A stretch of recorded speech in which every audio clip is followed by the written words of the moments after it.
صلاح الدین ایوبی صلیبی جنگوں میں تھے. رات کو مسجد اقصی میں نماز پڑھی تو پریشان تھے. ایک بزرگ سے ملاقات ہوئی تو وہ کہنے لگے کہ آپ بڑے پریشان ہیں. کہنے لگے حضور پریشان اس لیے ہوں کہ پہلے ہی مسلمان کمزور ہے. اب میں نے سنا ہے دشمن کا ایک بحری بیڑا وہ جنگی سامان سے بھرا ہوا آ رہا ہے. تو اب ان کے پاس اور تلواریں اور نیزے آ جائیں گے. مسلمانوں کے پاس پہلے ہی وسائل کی کمی ہے. پریشان ہو کس طرح کر کے مقابلہ کریں گے. یہ بات کہتے ہی صلاح الدین ایوبی نے بزرگوں سے کہا حضور آپ بھی دعا کرنا. دعا کی بڑی طاقت ہے. میرے نبی پاک نے فرمایا دعا مومن کا ہتھیار ہے. دعا مومن کا. حضور نے فرمایا تقدیر کو سوائے دعا کے کوئی چیز نہیں بدل سکتی. دعا مومن کا ہتھیار ہے. یہ کافر کے پاس کوئی نہیں. یہ ہتھیار ہے مومن کا. اللہ کرے آپ کو سمجھ آئے. پھر سنیں کئی بار کہہ چکا ہوں یہ ہتھیار ہے. کافر کے مقابلے میں جو تیرے پاس سب سے بڑا ہتھیار ہے وہ دعا ہے. دعائیں کرانی چھوڑ دی, کرنی چھوڑ دی, لینی چھوڑ دی.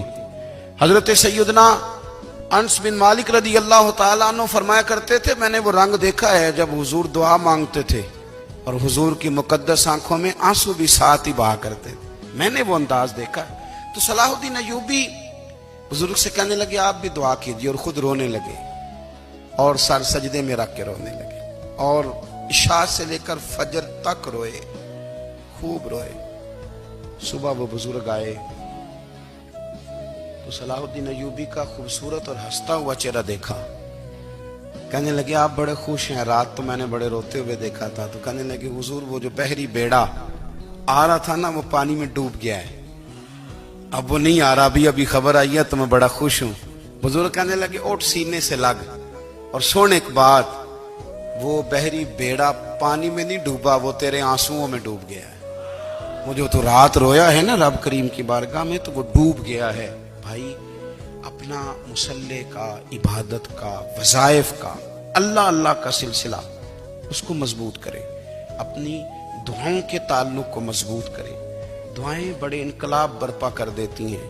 ہم تھوڑے نا جب سے خشک ہوئے ہیں نا, خشک, اور میری تو جماعت ہی صوفیاء کی جماعت تھی.